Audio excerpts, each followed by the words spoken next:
नमस्कार दोस्तों, स्वागत है आप सभी का हमारे इस प्यारे से YouTube चैनल में। तो हमने स्टार्ट किया है इकोनॉमिक्स का चैप्टर नंबर 7 और इसमें हमारे अभी तक कितने लेक्चर्स कंप्लीट हो चुके हैं? 4 लेक्चर्स हमारे कंप्लीट हो चुके हैं और ये है दोस्तों हमारा लेक्चर नंबर 5। ठीक है, अब ये लेक्चर नंबर 5 में हम लोग क्या डिस्कस करेंगे? तो यहाँ पे हम देखने वाले हैं methods of measurement of national income, यानी नेशनल इनकम को जो मेजर करने के अलग अलग मेथड्स होते हैं उनकी चर्चा हम यहाँ पर करने वाले हैं। तो देखिए दोस्तों, पहला मेथड हमारा क्या होता है? आउटपुट मेथड, जिसको हम प्रोडक्ट मेथड भी कहते हैं, राइट।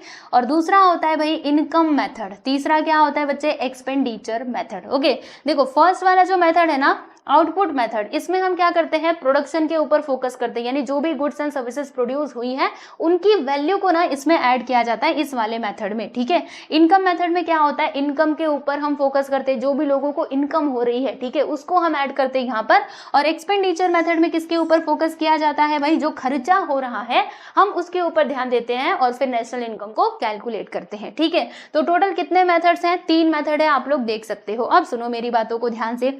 देखो अभी इस लेक्चर में हम लोग क्या करने वाले हैं? इस लेक्चर नंबर 5 में हम लोग समझने वाले हैं बच्चों आउटपुट मेथड। ठीक है, लेक्चर नंबर 6 में हम देखेंगे इनकम मेथड और लेक्चर नंबर 7 में हम क्या पढ़ेंगे बच्चों? Expenditure method. यानी इन तीनों भी मेथड्स को हम लोग ना अलग अलग वीडियोस में कवर करने वाले हैं। ठीक है, तो चलिए आज हमारा कौन सा लेक्चर है? ये है बच्चों हमारा लेक्चर नंबर 5 और इसमें हम देखने वाले हैं आउटपुट मेथड। ओके, तो आउटपुट मेथड को एक और नाम से बुलाया जाता है, जैसे कि आपने ऊपर देखा ही। देखो आउटपुट मेथड को हम क्या क्या कह सकते हैं? तो ये हो सकता है बच्चों प्रोडक्ट मेथड, या फिर आप इसको इन्वेंटरी मेथड भी कह सकते हो। ठीक है, तो अगर आपसे कभी एग्जाम में बोले इन्वेंटरी मेथड, समझ जाना आउटपुट की ही बात की जा रही है, या फिर प्रोडक्ट बोले तो भी हम आउटपुट को ही समझेंगे। ठीक है, तो इसके अलग अलग नाम है जो आपको ध्यान रखना है। ठीक है, अब देखो इसमें क्या किया जाता है बच्चों? इसमें देखा जाता है this method approaches national income from the output side, यानी आउटपुट साइड मतलब वही प्रोडक्शन साइड के हिसाब से हम यहाँ पे जो नेशनल इनकम है ना बच्चों इसको कैलकुलेट करते हैं। ठीक है, देखो इसमें 2 अप्रोचेस आते हैं। एक तो आ जाता है हमारा, मैं आपको बताना चाहती हूँ, देखो एक तो हम क्या करते हैं, जो भी गुड्स एंड सर्विसेज प्रोड्यूस हो रही है उनके फाइनल जो वैल्यू होता है उसको हम ऐड कर देते हैं।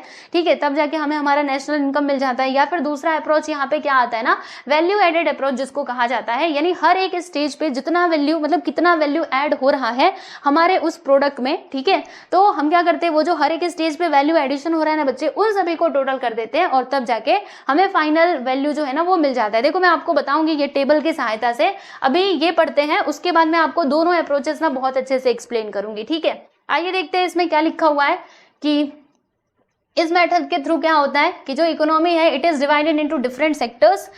जैसे इकोनॉमी में डिफरेंट सेक्टर्स होते हैं ना, आप सभी को मालूम है, एग्रीकल्चरल सेक्टर होता है, माइनिंग सेक्टर होता है, मैन्युफैक्चरिंग होता है, small enterprise, commerce, transport, communication and other services. ठीक है, सुनिएगा ध्यान से। द आउटपुट और product method is followed either by valuing all final goods. देखो अब इसको अंडरलाइन करना, जैसे मैंने आपको 2 अप्रोचेस बताए थे, तो जो आउटपुट मेथड है ना दोस्तों वो किस प्रकार से, मतलब इसके अंदर हम किस प्रकार से नेशनल इनकम को कैलकुलेट करते हैं।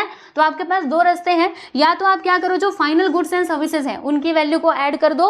ठीक है, जो भी आपके कंट्री में प्रोड्यूस हो रहे हैं goods and services in a year, ठीक है, उनके फाइनल वैल्यू को ऐड कर दो। या फिर दूसरा अप्रोच क्या है? देखिएगा दूसरा अप्रोच जैसे कि मैंने आपको बताया वैल्यू एडेड अप्रोच बताया था ना, देखो यहाँ पे लिखा है, कहाँ पे लिखा है? देखो यहाँ पे एट देयर मार्केट प्राइस, और ये देखो यहाँ से by adding up all the values at each higher stage of production until these products are turn into final products. ठीक है, अभी दोनों अप्रोचेस आपको ना यहाँ पर मैं बहुत डिटेल में एक्सप्लेन करूंगी जिससे आपको समझ में आ जाएगा। ठीक है, अभी कंफ्यूज होने की कोई जरूरत नहीं है, बस देखो इतना ध्यान रखना कि जो हमारा आउटपुट मेथड है दोस्तों इसको प्रोडक्ट मेथड और क्या कहा जाता है? प्रोडक्ट मेथड, और यहाँ पे क्या था बच्चों? Inventory method. ठीक है, और इसमें हम क्या करते हैं, इसमें 2 अप्रोचेस आते हैं, बताओ कौन कौन से? एक तो हमारा पहला अप्रोच दोस्तों ये वाला है, देखो फाइनल गुड्स अप्रोच इसको कह सकते हैं, या फिर फाइनल प्रोडक्ट अप्रोच हम कह सकते हैं। ठीक है, तो अब ये वाला जो अप्रोच है ये हमको क्या कहता है? जैसे मान लीजिए ये टी शर्ट है, ठीक है, तो अब ये टी शर्ट का जो फाइनल वैल्यू है, क्योंकि टी शर्ट बनाने के लिए बहुत सारी चीजें लगी होंगी, पहले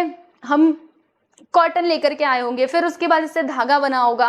ठीक है, धागा बनने के बाद कपड़े बनाए गए होंगे, तब जाके इसको टी शर्ट बनाया गया होगा, है ना, तब जाके ये मार्केट में आया बिकने के लिए, राइट। तो हम क्या करेंगे? देखो इसके जो इंटरमीडिएट गुड्स है, मतलब इंटरमीडिएट जो गुड्स है उनका हम वैल्यू यहाँ पे नहीं जोड़ते, बस जो फाइनल प्राइस है ना उसी को हम इसके अंदर कंसिडर करते हैं।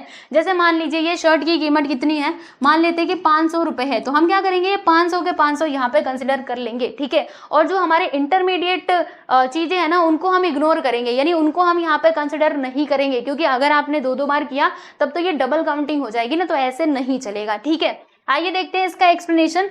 तो final goods are those goods which are ready for final consumption, है ना। पहली बात तो ये है कि ये जो फाइनल गुड्स है ये क्या होते हैं।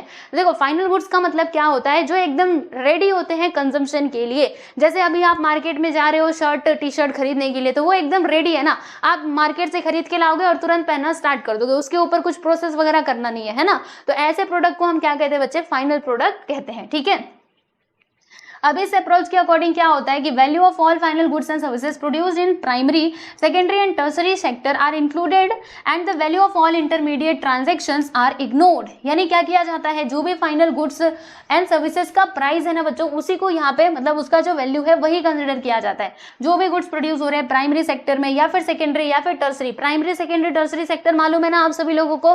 प्राइमरी मतलब जो एग्रीकल्चर से रिलेटेड सेक्टर होता है उसको हम कहते हैं प्राइमरी सेक्टर। सेकेंडरी मतलब, तो सेकेंडरी सेक्टर जो है वो प्राइमरी सेक्टर के ऊपर बेस्ड होता है। ये सब कुछ हमने पहले पढ़ा हुआ है, क्लास 9th में आपने पढ़ा भी होगा। ठीक है, मतलब क्लास उसके पहले भी पढ़ा होगा, जब आप 6th स्टैंडर्ड में थे तभी भी आपने पढ़ा होगा primary secondary and tertiary sector के बारे में। फिर से मैं बता देती हूँ। ठीक है, और टर्सरी सेक्टर क्या होता है, तो इसको हम सर्विस सेक्टर भी कह सकते हैं। जैसे मान लीजिए बैंकिंग सर्विसेज हो गई, तो ये सेवा सेक्टर में आ जाएगा, यानी टर्सरी सेक्टर में आ जाएगा, सर्विस सेक्टर में। ठीक है, समझ में आ रहा है। तो यहाँ पे जो भी गुड्स एंड सर्विसेज प्रोड्यूस हो रहे हैं उनके फाइनल वैल्यू को हम कंसिडर करते हैं। जबकि जो इंटरमीडिएट ट्रांजैक्शंस हैं, यानी जो मान लीजिए यहाँ पे क्या बनाया जा रहा है, शर्ट बनाया जा रहा है। ठीक है, तो अब शर्ट बनेगा कॉटन से, तो अगर हमने शर्ट का ये फाइनल वैल्यू ले लिया तो फिर हमें ये कॉटन मतलब जो भी चीजें बन रही हैं उनका हमें कॉस्ट लेने की जरूरत नहीं है, बस आपने फाइनल ले लिया, हो गया। इंटरमीडिएट जो ट्रांजेक्शन है उन्हें आपको क्या करना है दोस्तों, इग्नोर करना है। ठीक है, समझ में आया। Intermediate goods are involved in the process of producing final goods, that is the final flow of output purchased by the consumer। यहाँ पे आई थिंक कंज्यूमर ही होगा, देखते हैं।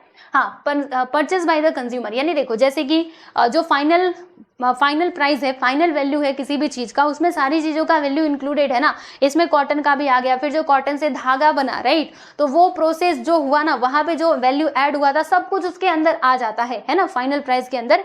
इसीलिए आपको अलग से यहाँ पे कुछ भी ऐड करने की आवश्यकता नहीं है। ठीक है, तो hence the value of final output includes the value of intermediate products. ठीक है, समझ में आ रहा है आप सभी लोगों को। तो चलो बस ये बात हो जाती है। अब देखो यहाँ पे एक और एग्जांपल भी दिया गया है। जैसे हम यहाँ पे ब्रेड की बात करेंगे बच्चों, देखो प्राइस ऑफ जो ब्रेड है, अब उसके मतलब ब्रेड का जो प्राइस है उसके अंदर ऑलरेडी इंक्लूडेड होता है। क्या क्या इंक्लूडेड होता है भाई, cost of wheat, making of flour etcetera. ठीक है, तो wheat and flour are both intermediate goods. अब जैसे कि आपको पता है ये ब्रेड किसका बनता है, तो व्हीट एंड फ्लोर का बनता है, राइट।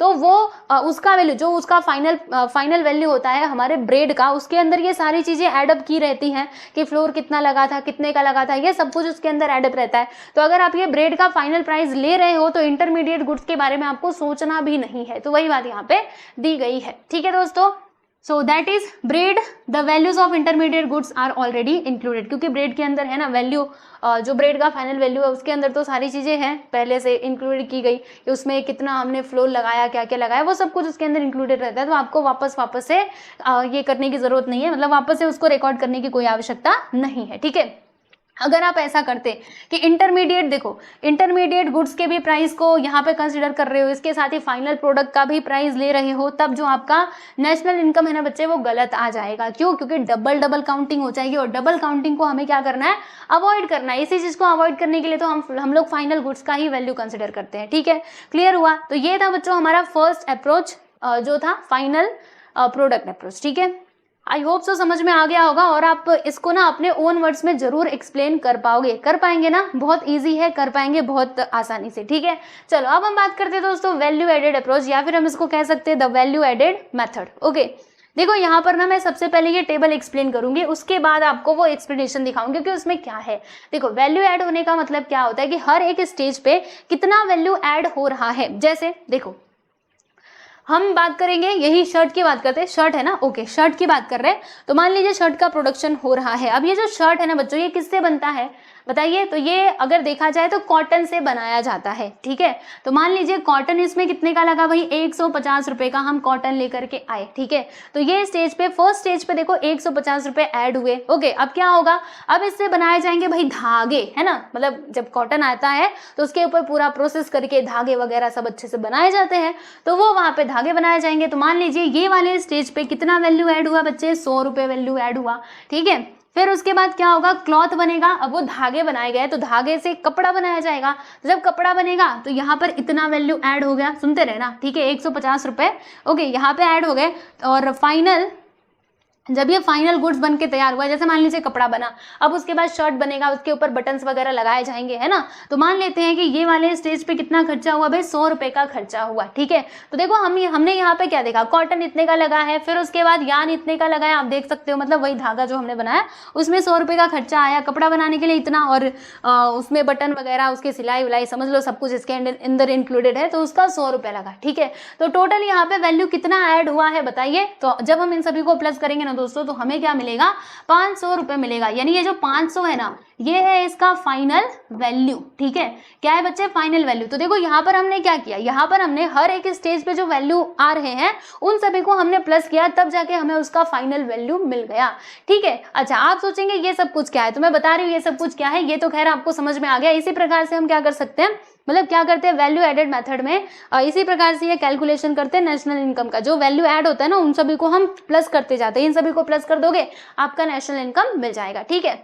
तो अब देखो ये क्या है, ये हमारा वैल्यू ऑफ आउटपुट, और ये है बच्चों वैल्यू ऑफ इनपुट, यानी इनपुट आपने कितना लगाया तो आउटपुट आपको कितना मिला, ठीक है। तो समझाती हूँ, देखो यहाँ पे 150 रुपए का हम लोग कॉटन लेकर के आए, मतलब 150 का कॉटन निकला, तो ये वैल्यू ऑफ आउटपुट। और इनपुट तो खैर हमारा 0 रहेगा, अभी तक हमने कुछ यहाँ पे इन्वेस्ट नहीं किया, कुछ लगाया नहीं, बस अभी ये 150 रुपए का हमारे पास क्या है बच्चों, कॉटन है, ठीक है। फिर जब हम इससे यान वाला प्रोसेस होगा, तो यहाँ पर देखिएगा दोस्तों क्या होगा, यहाँ पे वैल्यू कितना ऐड हुआ है, 100 रुपए वैल्यू ऐड हुए हैं, ठीक है। देखो ये जो है ना 150 रुपए, अब हमारा ये क्या बन जाएगा दोस्तों, इनपुट। क्योंकि हमने क्या किया, ये कॉटन का यूज करके ही तो हम यान वाला प्रोसेस कर रहे, धागा कैसे बना रहे, कॉटन का यूज करके। तो वैल्यू ऑफ इनपुट क्या है भाई, ये हमारा 250 रुपए, ठीक है। और ये जब प्रोसेस हो रहा था तो यहाँ पे वैल्यू कितना ऐड हुआ, 100 रुपए, ठीक है। तो ये 100 और ये 150 मिल करके क्या हो जाएंगे, 250। यानी जो धागा है ना दोस्तों, अब बन करके तैयार हुआ है 250 रुपए का, आप ऐसे समझो, ठीक है। क्योंकि ये 150 रुपए का कॉटन था और यहाँ पे वैल्यू ऐड हो गया 100 रुपए का, बराबर। फिर उसके बाद क्या हुआ, फिर उसका कपड़ा बनाया गया, तो यहाँ पे वैल्यू ऐड हो रहा है हमारा 150 रुपए। देखो यहाँ पे इनपुट कितना था, तो देखो हमारे पास अभी मान लीजिए यान वाला प्रोसेस होकर के धागा बन चुका है, अब हम उससे बनाएंगे कपड़ा, ठीक है। तो यहाँ पे इनपुट हम कितना लगा रहे हैं, 250 रुपए का इनपुट लगा रहे हैं ना, मशीन में डाल रहे धागा बनाने के लिए, तो 200 धागा नहीं, कपड़ा बनाने के लिए, तो 250 रुपए ये लगा, ठीक है। अब क्या हो रहा है, वहां पे कपड़ा बनाया जा रहा है, तो इसमें देखिएगा कितना वैल्यू ऐड हुआ है दोस्तों, 150 रुपए का वैल्यू ऐड हुआ है। तो बताइए टोटल वैल्यू ऑफ आउटपुट कितना हो जाएगा, तो 150 और ये 250 कितना हो जाएगा भाई, 400 हो जाएगा, ठीक है। तो लो भाई हमने यहाँ पे कपड़ा भी बना लिया, अब बनाना है उसका शर्ट, बटन्स वगैरह सब कुछ लगाने, हमें स्टिचेस करने हैं, तो ये इनपुट हो जाएगा। फिर उसके बाद 100 रुपये मान लेते हैं यहाँ पे ऐड हुआ, तो आउटपुट कितना आएगा भाई, आउटपुट का वैल्यू आप देख सकते हो 500 रुपये आ जाएगा। तो ये है हमारे प्रोडक्ट का फाइनल प्राइस, ओके। तो ये है दोस्तों वैल्यू ऑफ इनपुट और आउटपुट, ठीक है। तो वैल्यू एडेड अप्रोच के लिए आप क्या कर सकते हो, ये टेबल बना करके बहुत ही अच्छे से एक्सप्लेनेशन लिख सकते हो, ठीक है।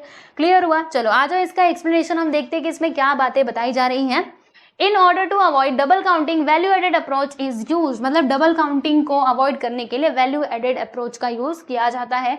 और इस अप्रोच के अकॉर्डिंग क्या होता है, the value added at each stage of production process is included, यानी हर एक स्टेज पे जो वैल्यू ऐड हो रहा है दोस्तों, उसको हम ऐड अप करते जाते हैं। जैसे हमने देखा था ना, यहाँ पे इन सभी को टोटल कर दोगे, then you will get total value, यानी final value of the shirt, ठीक है।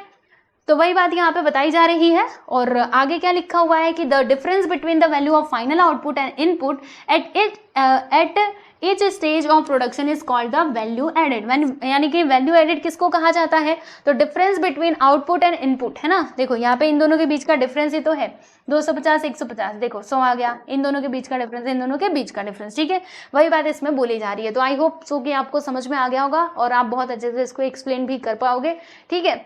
चलो ये सब कुछ आगे देख लेते हैं। आगे यहाँ पे यही टेबल को यहाँ पे एक्सप्लेन किया गया है कि वैल्यू एडेड में क्या होता है, value added at each stage is calculated by deducting the value of inputs from the value of output produce. यानी क्या किया जाता है बच्चों, अगर हमें क्या करना है, वैल्यू एडेड निकालना है कि कितना वैल्यू ऐड हो रहा है, तो हम क्या करेंगे, देखिए इसमें क्या लिखा है कि deducting the value of input from the value of output, यानी आउटपुट में से हमें क्या करना होता है, इनपुट को माइनस करना होता है, तब जाके हमें पता चल जाएगा कि कितना वैल्यू यहाँ पे ऐड हुआ है। जैसे हमने इनपुट, अभी देखो इनपुट यहाँ से तो खैर ये 150, ठीक है, आगे का देखो, ये इनपुट हमने 150 का लगाया और 250 का हमें आउटपुट मिला, तो दोनों के बीच का डिफरेंस निकाल लेना, यानी इसमें से इसको माइनस कर देना, तो 100 रुपये हमें पता चल जाएगा कि इतना वैल्यू ऐड हुआ है। ठीक है, इसी प्रकार से हम करके जो कैलकुलेशन है ना हमारे नेशनल इनकम का वो हम कर सकते हैं। ठीक है, क्लियर हुआ दोस्तों? तो ये था बच्चों हमारा आउटपुट मेथड, जिसमें 2 अप्रोचेस हमने देखे। पहला अप्रोच हमारा क्या था दोस्तों? तो पहला अप्रोच हमारा था फाइनल गुड्स अप्रोच, और दूसरा था भाई, दूसरा हमारा था वैल्यू एडेड अप्रोच। ठीक है, क्लियर हुआ? चलो आगे बढ़ते हैं।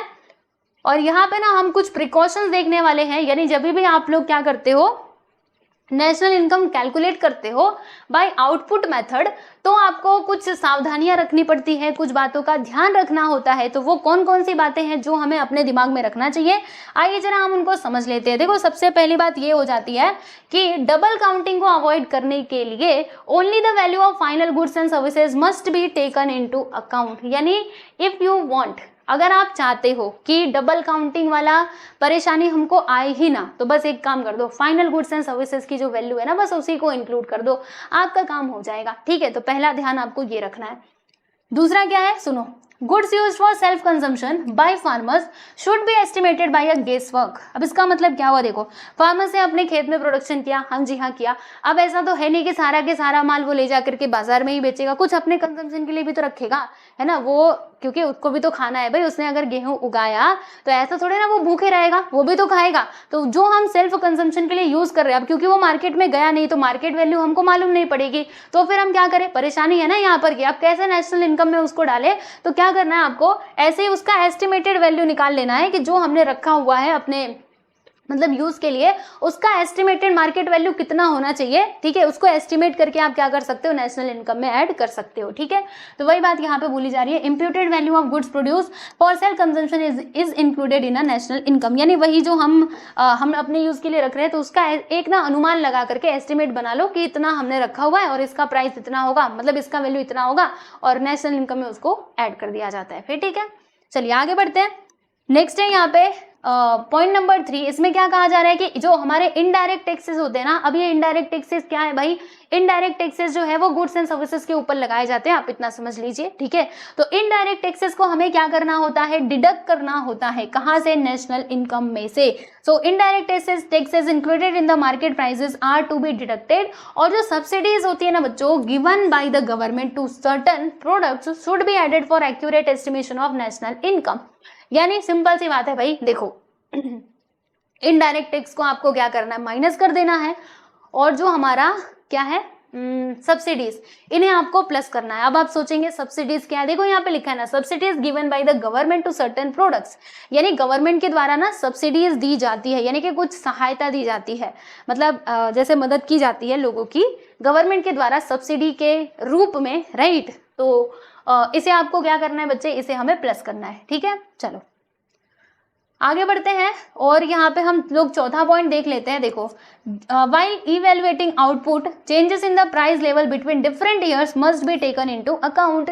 यानी जब भी आप क्या कर रहे हैं, ये वैल्यू को कैलकुलेट कर रहे हैं, आउटपुट की वैल्यू को, ठीक है ना दोस्तों, मतलब while evaluating output, यानी जब आप आउटपुट को समझ रहे हैं तो आपको ध्यान रखना है कि जो ये प्राइस लेवल में चेंजेस हो रहे हैं ना, उसे आपको ध्यान में रखना है, ये बात इसमें बोली जा रही है। अगला यहाँ पे कि value of export should be added and value of import should be deducted. हमें पता है भाई, एक्सपोर्ट माइनस इम्पोर्ट, यही तो होता है, एक्सपोर्ट में से इंपोर्ट को माइनस करो। ठीक है, तो एक्सपोर्ट की वैल्यू को क्या करना है भाई?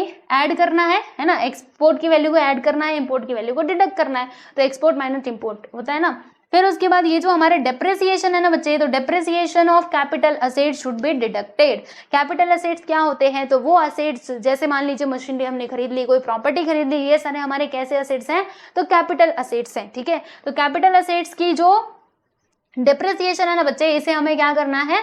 इसको हमें माइनस करना होता है। ठीक है, नेक्स्ट यहाँ पे हम बात करेंगे, देखो अगले पॉइंट की, which is sale and purchase of second hand goods should be ignored as it is not a part of current production. यानी कि जो सेकेंड हैंड गुड्स है, अगर आप उसको खरीद रहे हो या फिर बेच रहे हो ना, तो उस टाइम पे वहां से जो होने वाला इनकम है दोस्तों, उसे हमें इग्नोर करना है, क्योंकि वो सेकेंड हैंड है ना, पहले बार एक बार वो नेशनल इनकम में आ चुका है, अब वापस से आपको करने की जरूरत नहीं है। जैसे मैंने कोई सामान खरीद लिया, मान लीजिए मैंने कोई भी मशीनरी खरीद ली, ठीक है, अब मैं उसको दोबारा से बेच रही हूँ किसी और पर्सन को, फिर वो एक बार और बेच रहा है, तो अगर आप ये हर स्टेज स्टेज पे सेकेंड हैंड गुड्स के ऊपर भी अगर नेशनल इनकम में उसको ऐड करते जाओगे तो हमारा नेशनल इनकम तो काफी ज्यादा दिखेगा, है ना। तो यहाँ पे भी प्रॉब्लम आ सकती है, इसीलिए क्या बोला गया है कि सेकेंड हैंड गुड्स को हमें यहाँ पे इग्नोर करना है, उसको कंसिडर नहीं करना है, ठीक है। तो ये टोटल कितने प्रिकॉशंस थे, 7 प्रिकॉशंस थे जो आपको ध्यान रखने हैं, ठीक है। चलो अब जरा ये जो आउटपुट मेथड है इसके बारे में हम समझते हैं कुछ और बातें। तो ये बहुत ही मतलब वाइडली यूज किया जाता है in the under developed countries, यानी जो अंडर डेवलप्ड कंट्रीज है जो अभी विकास कर रही हैं उसमें यूज किया जाता है। And however it is less reliable because of the margin of error, मतलब इसमें एरर होने के चांसेस है, ठीक है। तो इसीलिए ये क्या है, लेस रिलायबल है, यानी इसके ऊपर हम एकदम आंख बंद करके भरोसा नहीं कर सकते, ठीक है। और इंडिया में देखिएगा ये this method is applied to agriculture, mining and manufacturers including handicrafts, यानी कि कहाँ कहाँ पे इस मेथड का यूज किया जाता है बच्चों इंडिया में, तो agriculture, mining, manufacturers including handicrafts, but it is not applied for transport, commerce and communication sectors in India, यानी ये सेक्टर्स में इसका यूज नहीं किया जाता है, ठीक है। कुछ ही सेक्टर्स है जहां पर हम क्या करते हैं, आउटपुट मेथड का यूज करते हैं। मैंने आपको बता दिया एग्रीकल्चर, माइनिंग और मैन्युफैक्चरर्स, ठीक है, और क्या है इंक्लूडिंग हैंडीक्राफ्ट्स, ओके, क्लियर हुआ। तो देखो भाई यहाँ पे हमने ये जो आउटपुट मेथड था इसको समझ लिया है, इसमें दोनों जो अप्रोच थे वो भी हमने देखा, प्रिकॉशंस भी देख लिए हैं। अब उसके बाद हमारा नेक्स्ट अप्रोच क्या होता है, मतलब क्या आता है बच्चे, तो नेक्स्ट हमारा आएगा इनकम मेथड, ठीक है। तो इनकम मेथड को हम लोग देखेंगे बच्चों लेक्चर नंबर 6 में, ठीक है। तो आज के लिए बस इतना ही, मिलते हैं नेक्स्ट वीडियो में, बाय एवरीवन।